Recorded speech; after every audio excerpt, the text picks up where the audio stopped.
Welcome to CPAC Now, America Uncanceled. That's right. Matt Schaub is not with me. He's been canceled.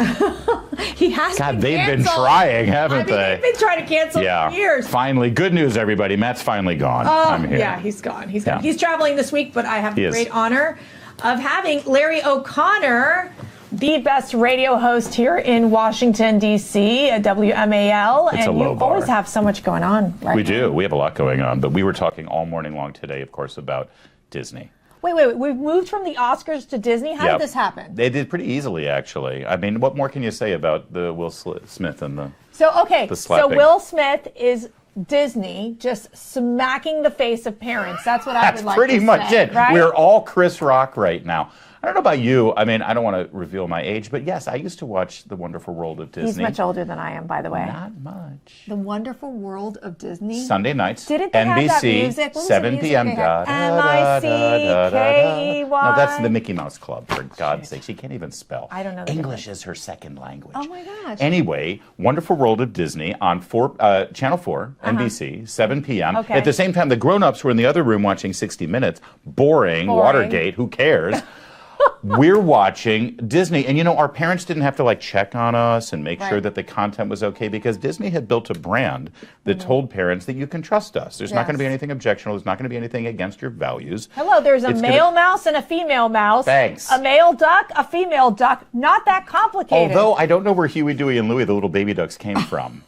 They never really explained that. It's a chicken-egg situation. The point is... Get married. Daisy and Donald Duck must have gotten married at some point. Yeah, but they're nephews anyway. Huey, Dewey, and Louie were nephews. Come on, they keep were up. nephews. See, I didn't remember. I can't keep track. I'm more of the Disney princesses world, because that's where my five daughters grew up in that world. And that's also a safe space. Yeah. And I put my kids in there. I mean, right up until we got to Hannah Montana, it became a problem. But we got to explain to our viewers, why are we so upset about this? Oh, well, because for a couple of start reasons. there. First of all, the CEO of Disney has come out against the Florida bill. And what is the Florida? It's not a bill. It's a law. It's Thank a you, law Governor now. DeSantis. Parents' Rights in Education Bill. That's right. Is what they call it. It's the correct name of the bill. They call it Don't Say Gay, which has nothing to do with that. Right. That title. And so Disney is against parents having any level of right and informed notification about sexual content being brought up in the classroom for 4-year-olds and 5-year-olds and 6-year-olds for pre-K Why through are we third talking grade. about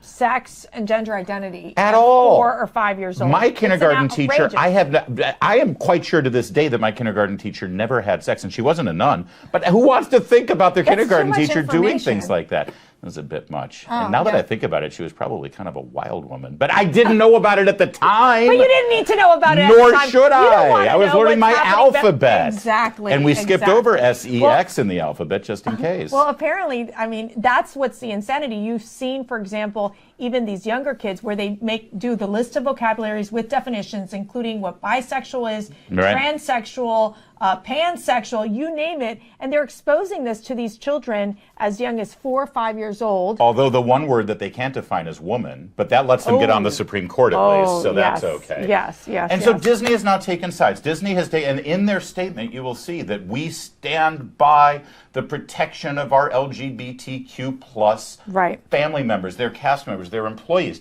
What's not in that statement, Mercedes, is the fact that they're standing by the safety and security of the children of America. Exactly. And parents and families, also known as their audience, their customers. So they've built this brand over decades about being this place for family-friendly entertainment, and they've just chucked it out the window. This is as bad as New Coke. They have ruined the Disney brand. It's unbelievable. Wow, you're very passionate They about need this. to hire some smart political communications advisors. I would agree. From the right of center spectrum to kind of Well, the thing is, they're going to message. lose everyday Americans who really have trusted in Disney to help educate their kids and entertain their kids. And all of a sudden now, parents are going to have to be very involved in what the content of Disney looks like. It's arrogance. It's because they own They own Disney, they own ABC, they own ESPN, they own Star Wars, but then they've gone Marvel. woke. Disney has gone completely woke. I do want to play a clip from this Disney executive. Yes, let's watch this. So let's watch this. I'm here as a mother of 2 queer children, actually, one transgender child and one pansexual child, and also as a leader. And that was the thing that really got me, because I have heard so much from so many of my colleagues over the course of the last couple of weeks in open forums and through emails and phone conversations. And one of our execs stood up and said, we only have a handful of queer leads in our content. And I went, what? That can't be true. And I realized, it actually is true. We have many, many, many LGBTQIA characters in our stories, and yet we don't have enough leads. Perhaps had this moment not happened, I, as a leader, and me as my colleagues, would not have focused on. And going forward, I certainly will be more so. I know that we will be, and I hope this is a moment where, the 50% of the tears, sorry, are coming. We just don't allow each other to go backwards. What is it? Is it just like pure indoctrination to our children?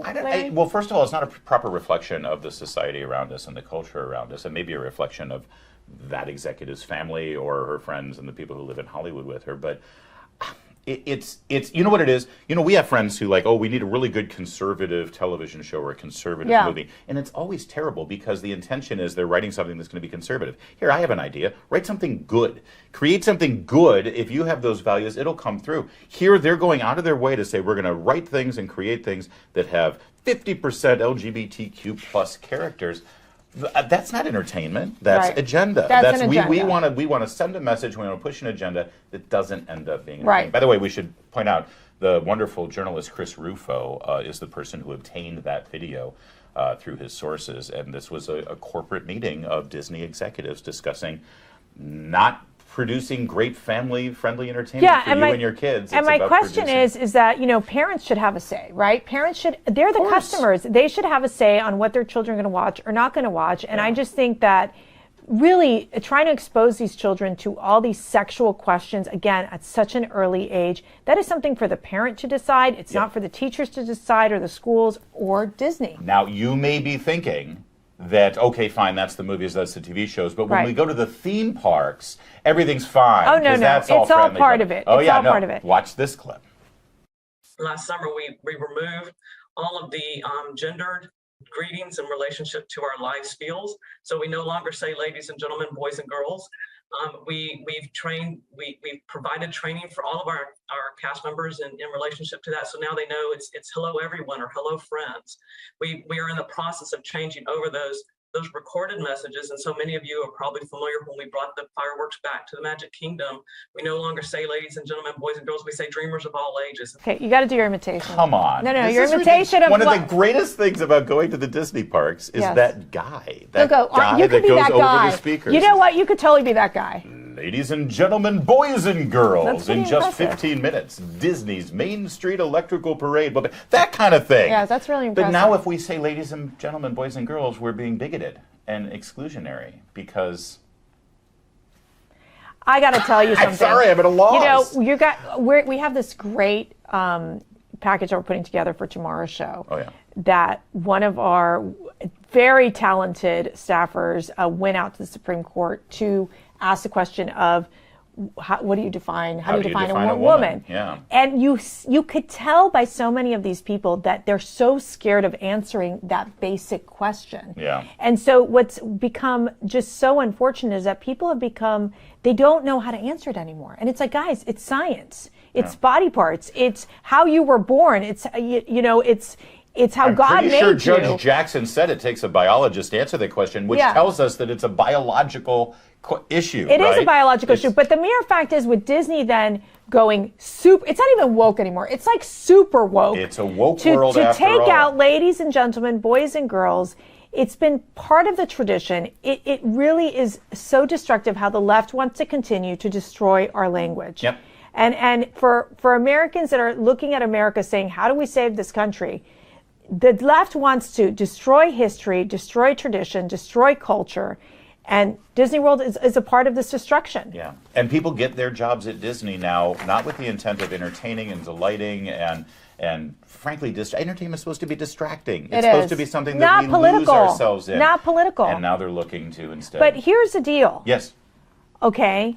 like, then you have Disney trying to be the moral police on this issue, on the gay issues. But when it comes to the Uyghurs in China, that's a totally different story because they recognize, Disney, of course, was very much involved during the Mulan film. They got criticized for this, for, recognizing in this one region where we know this genocide's happening with the Uyghur and the people in slave China. labor that makes they all of say the nothing. They say nothing. So, Governor... Well, actually, there's one other thing about that. What? Forgive me, because you brought up China. All of those people who are working at Disney who are openly gay and transsexual and transgender, and which is fine, God bless them, live your life. Just don't do it in China. Yeah, they're not so point. good on these issues in Point. China. You might want to talk about Disney being involved in China with regard to China's standards on gay issues they won't instead speak of up Florida. against it. I assure you, you're much more welcome and free in Florida than I you want are to play in China. this clip from Governor Ron DeSantis Speaking when of he Florida, signed yes. the bill. In relation to some of the one of the things I saw yesterday, we signed the Parents' Rights in Education bill. It's interesting when a Disney-owned ABC would put that out on tweet. They'd say, Governor DeSantis signs bill to prohibit instruction in sexual identity and gender identity in some grades. Some grades. Why would they say some grades instead of K through 3? It's just amazing if you're trying to inform so you saw a lot of this, but then for Disney to come out and put a statement and say that the bill should have never passed and that they are going to actively work to repeal it, I think one was fundamentally dishonest, but two, I think that crossed the line. This state is governed by the interests of the people of the state of Florida. It is not based on the demands of California corporate executives. They do not run this state. They do not control this state. I also thought it was interesting. I talked to the Speaker of the House yesterday afternoon, and he said Disney never called him while they were putting this through the House.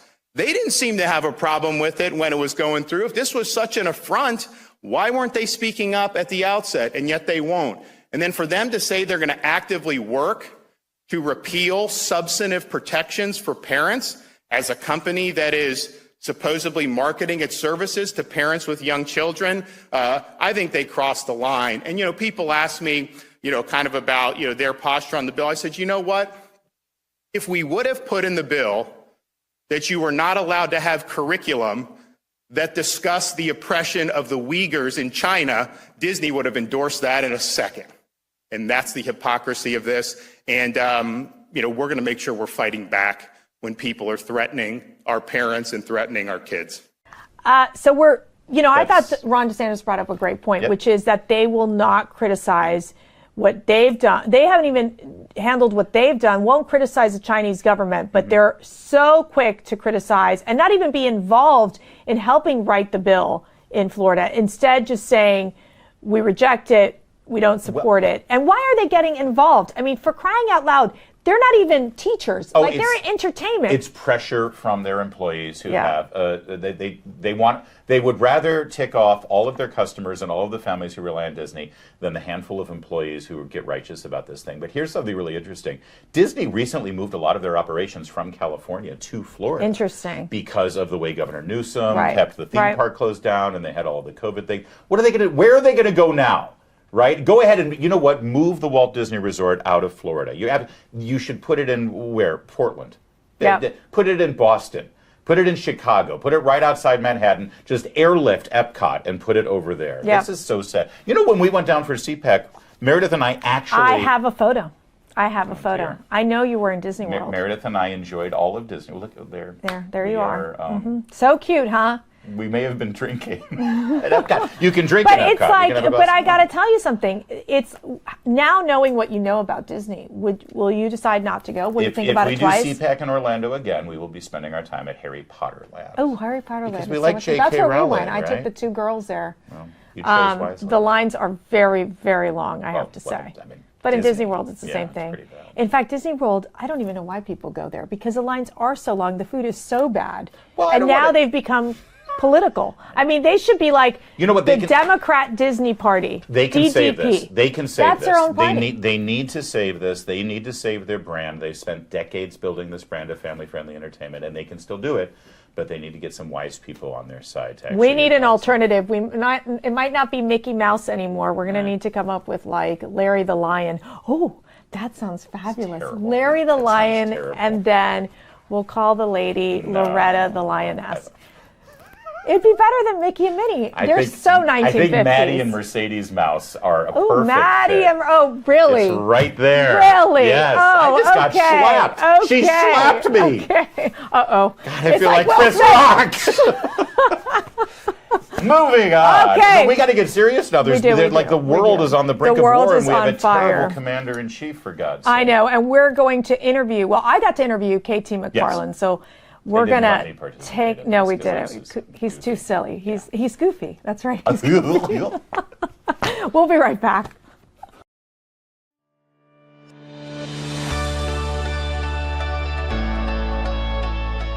Hey everyone, this is Matt Schlapp with CPAC, and it's my privilege to tell you that we've got a very important project that we've just announced, the First Amendment Fund. It's a brand new fund that we've created through our criminal justice reform efforts to raise money to take care of you, Americans who are being canceled and desecrated out there around the country. We know it just happened in Virginia, where parents were called domestic terrorists by the Biden administration, where people who just want to express their political views are canceled left and right.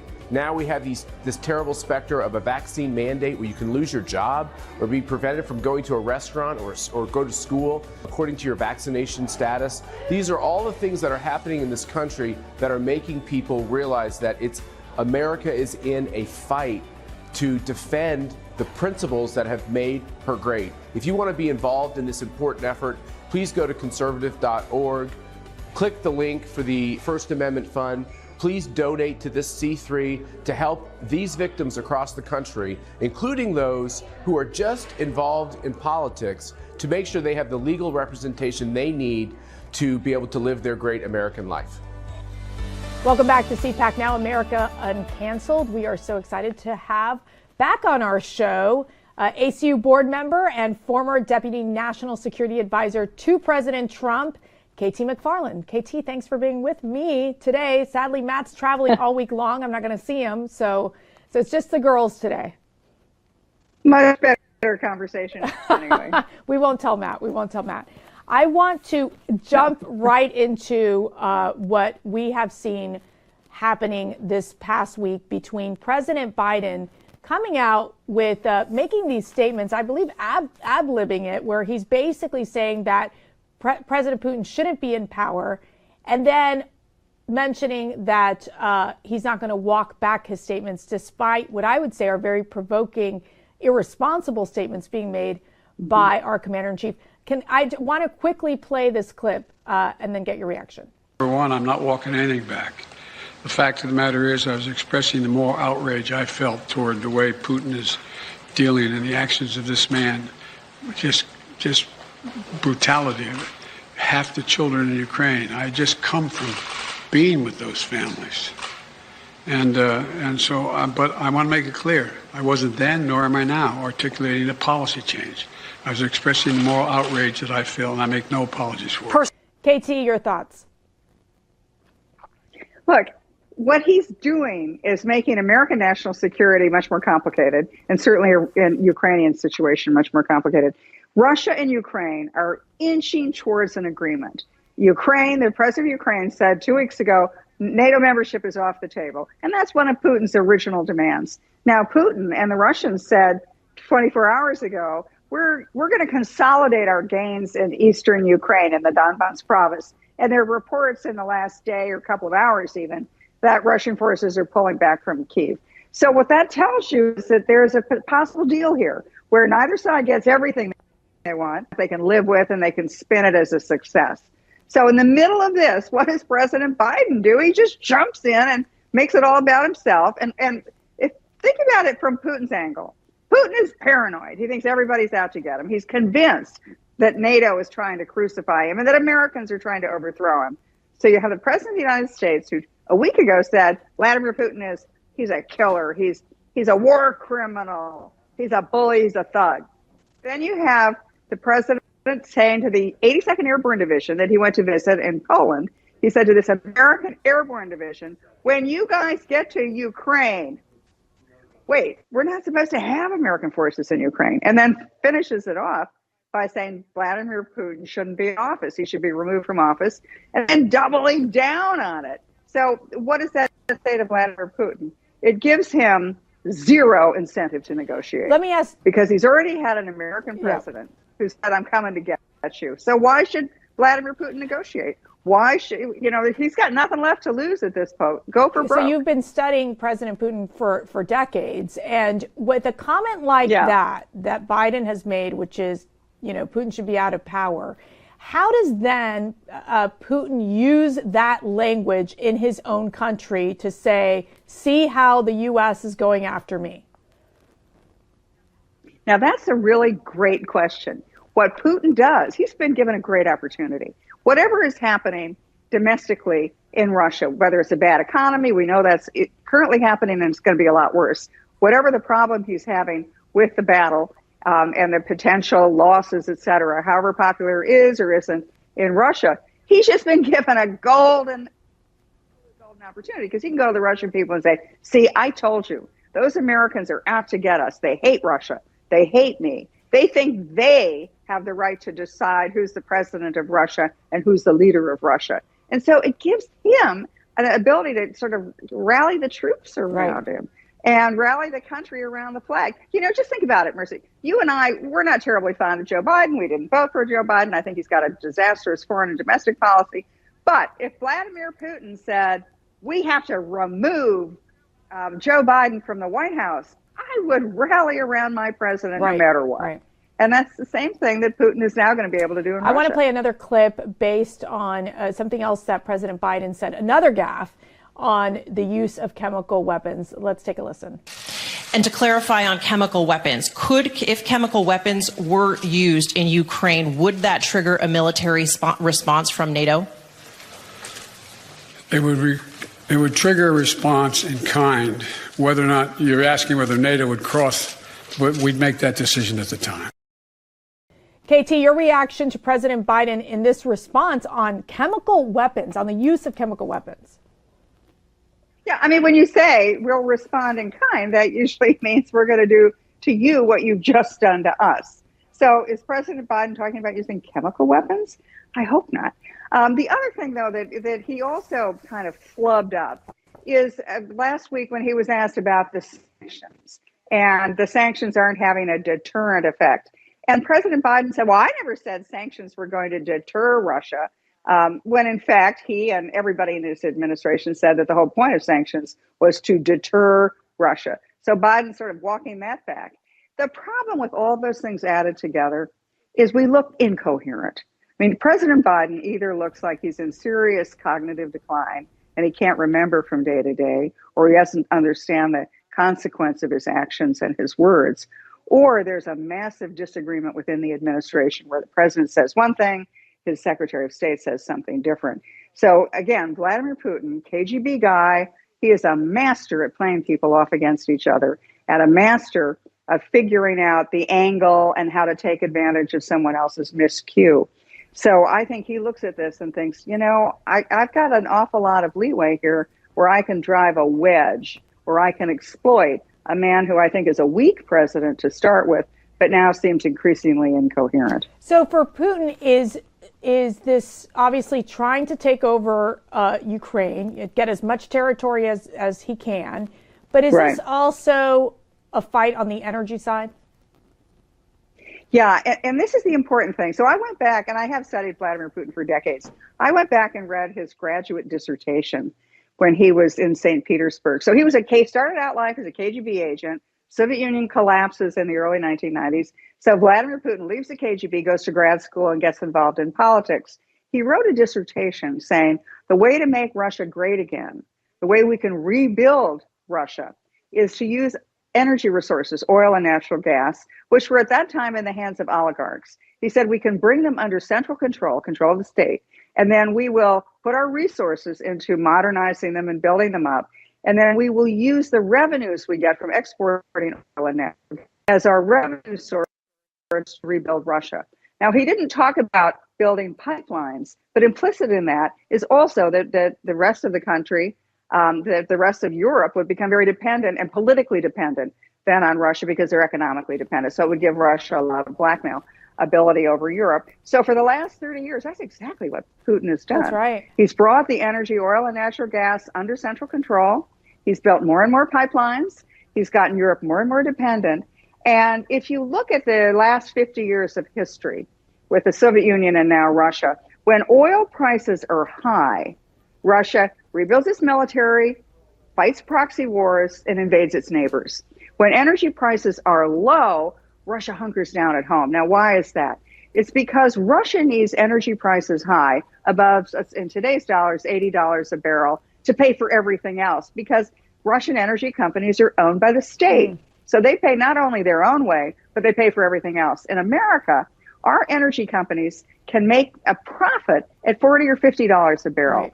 And that's because in the last decade, American engineers and scientists and geologists have figured out how to get oil and natural gas out of rocks. It's called shale oil, shale gas. And it turns out America has the best rocks of any place in the world. So under the Trump presidency, we were really ramping up production of shale oil, shale gas. We were becoming energy independent, but also an energy exporter. Now, President Biden comes in and his war on fossil fuels, he's going to shut all that stuff down. As a result, oil prices went from $40 a barrel when President Trump was in office to, where is it now, $130 a barrel? Yeah.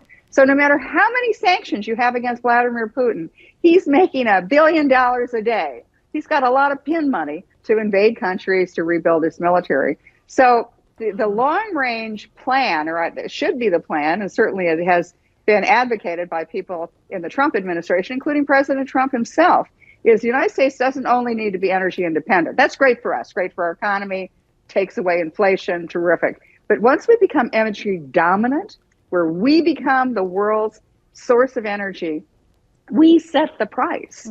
So our guys make money at $40, $50 a barrel. The Russians are broke at $40, $50 a barrel. What does that do in the long run? Russia hunkers down because it can't afford expensive wars, expensive invasions, expensive occupations. That's what we should do to not just stop Putin now, but prevent him in the decade ahead from causing mischief. So how dependent is Europe still on Russian oil?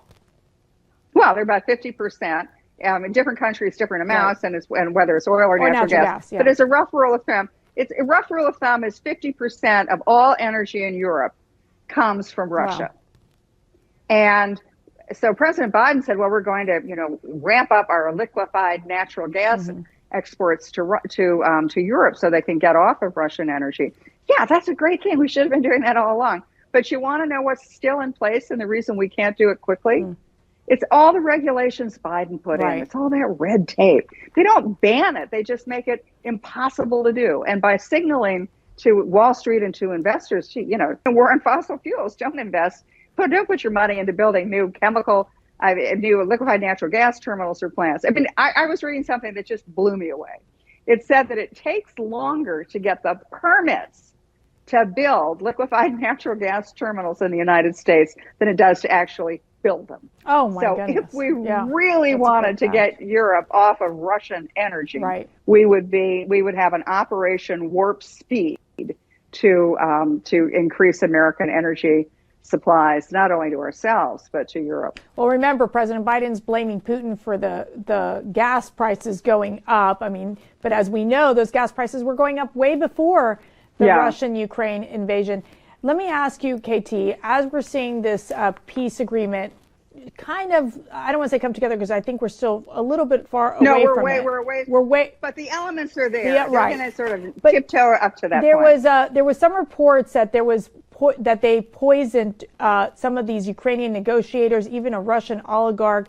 I mean, is this how the Russians play? Yeah. This was earlier in March when the negotiations were beginning. But, the Russians have a pretty serious track record of poisoning their political opponents, not only in Russia, but abroad, whether it's in Great Britain or other parts of the world. So, yes, this is how they play. Now, I've got to sort of try to get in Vladimir Putin's head, because, again, I've really watched him for 30 years. What was going on there? Now, some reports are, well, it was Russian hardliners in Moscow who, I guess, slipped a little poison into the water or the chocolates of the Ukrainians and Abramovich.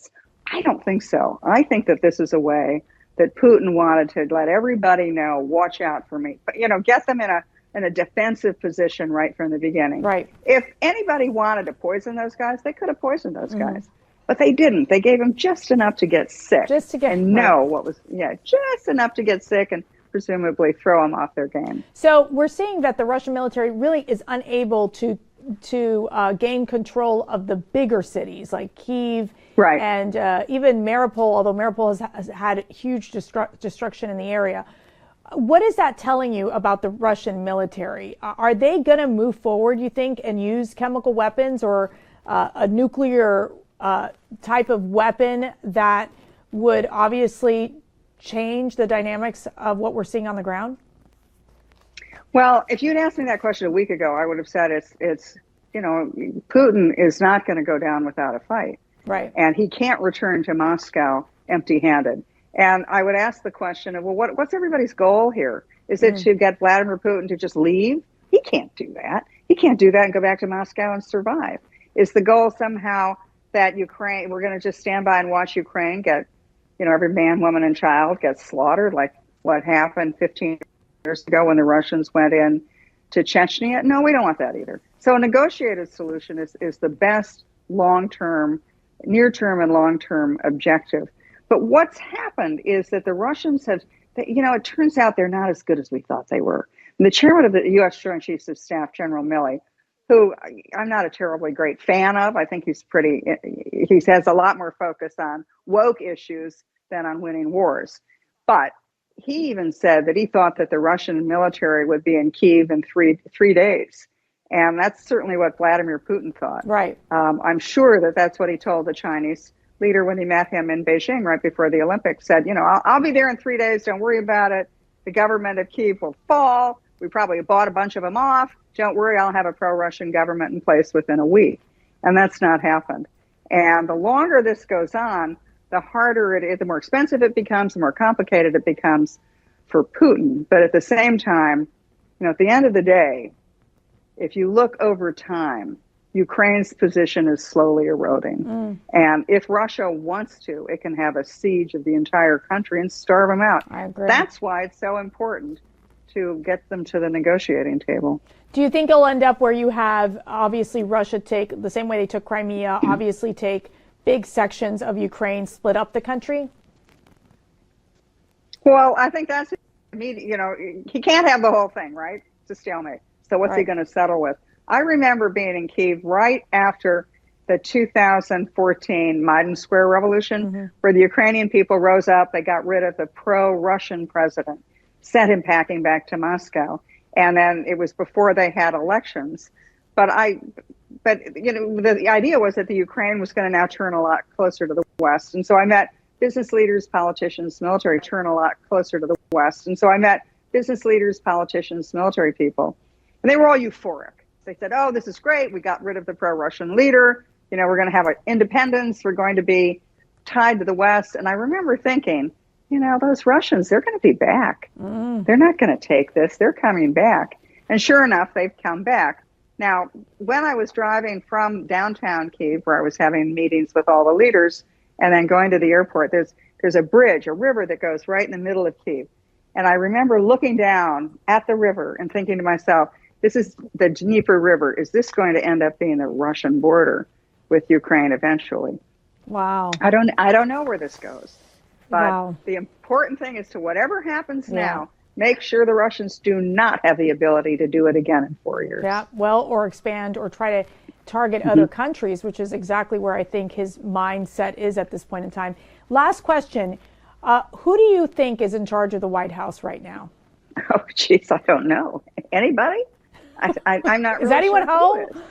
Is anybody in charge? I want to play you this quick clip from Matt because he gave a great answer on this, and I want to get your take on it. It's a huge problem. I'll be honest with you. I think Jen Psaki is as much the president as anyone's the president. She's the person we see on almost a daily basis doing cleanup on aisle 3, explaining what the policies are. I don't agree with their policies, but at least she can get through an explanation, even though if it's a juvenile explanation of what they're going to do. Whenever Joe Biden or Kamala Harris get involved, it gets very messy. Think about this. We've basically called for the coup in Russia of Russia's leader. Well, now we have to ask ourselves, how does this lead Putin to view his military options right now? I don't think it makes him calm down. I think it makes him heat up. This is dangerous for our troops. This is dangerous for our country. I think the Democratic Party needs to talk about who actually is up to do this job, and they need to decide fast. It would be nice to know, would it not? So is it President Psaki or where are we? I mean, obviously you can't send Kamala Harris abroad because she makes a mess. You can't send Joe Biden abroad because he also is just messing it all up. I mean, it just seems like we have a vacuum of leadership within this White House. Yeah, and you know, we can laugh about it and speculate, but it's a real serious national security issue, because this is when your adversaries exploit you. And this is when your allies think, well, wait, who am I even talking to? Who's in charge? Are they going to change their mind day after tomorrow? And it really presents a great vulnerability to the United States, particularly when China is going around the world and saying, look, democracy doesn't work anymore. Mm-hmm. The 21st century belongs to autocracies. So the sort of confusion in the White House seems to be a symbol and emblematic of the confusion and dislocation of the American political system right now. It's confusion and chaos in the White House, and we seriously don't know who's in charge. But I remember when President Trump was president, we knew, KT, exactly who was in charge. There was no question. No question. And if for 1 minute you got out in front of the President of the United States, pulled right back. Exactly. Exactly. KT McFarland, thank you so much for joining us on America UnCanceled. Always such great insight as to what's going on, not only here in America, but across the globe. Thank you. It's an honor and a pleasure to be part of the CPAC family. And we'll be right back.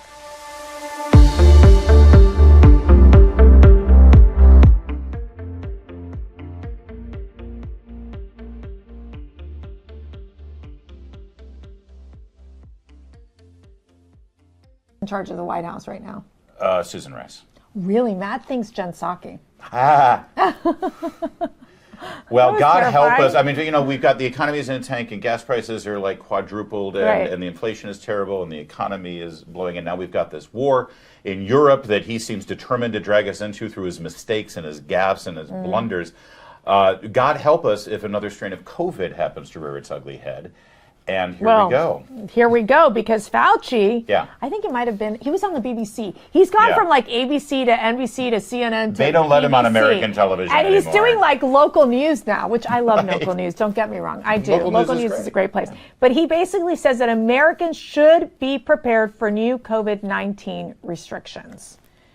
Are you ready to wear the mask again? You know, taking it back to Disney, I think he's the lost dwarf of the seven dwarfs. There's Sleepy and Dopey and Fauci, right? He's dumpy. He's terrible. But you're, yes. He's dummy. Here's what it's going to be. It's not the Delta. It's not the Omicron. It's the Democrats read the polls. They realize they can't win this November. So we need another strain of COVID to try to keep people away from the polling place. Or allow for more mail-in ballots. Let's remember that. Exactly. Let's try to shut that off. That's what this is all about. You know, don't forget and don't let them do it again. But the American people, I think, have had it. We're moving towards getting rid of the mask on airplanes, hopefully soon enough. I just think that if Fauci goes back to this, we have to put in more restrictions again, the American people will simply reject it. Frankly, I think that the boomerang effect will be that it'll be even a bigger landslide that it's already projected to be. But we got to keep our eye on the ball, keep fighting, and keep them from stealing it again. Like I say, Fauci, put your mask back on and just go home. See you later. He'll be under lots of investigations come following the November elections. It'll be really fun to watch. He won't be alone either. No, he won't be. Hear us, Hunter? Sorry. You know my dog's name, Hunter. Oh, I know that very well. I know. Sweet Hunter. I feel so bad for him. I might need to change his name. Okay, well, gang, stay with us tomorrow. He follows the white line down the middle of the road. It's a very weird thing to watch. There's something about Hunter and white lines. He's really good with his laptop, though. He finds all the cracks in the sidewalk. No kidding. Okay, Larry, where can people... Oh, the crack show. That was so funny. Where do people follow you on all the social media platforms before you get canceled? Because you're hanging out with us. Exactly. Social media is a cesspool. But if you wish, you can find me at Larry O'Connor with an O-R. Not that guy with ER. He's a loser. I'd want to know who he is, too. Or make sure to follow us at CPAC, at MSchlapp, and at Mercedes Schlapp. I promise you we'll keep you wildly entertained. Larry's with me again tomorrow. See you tomorrow. So I hope you all have a great night, and God bless. Bye.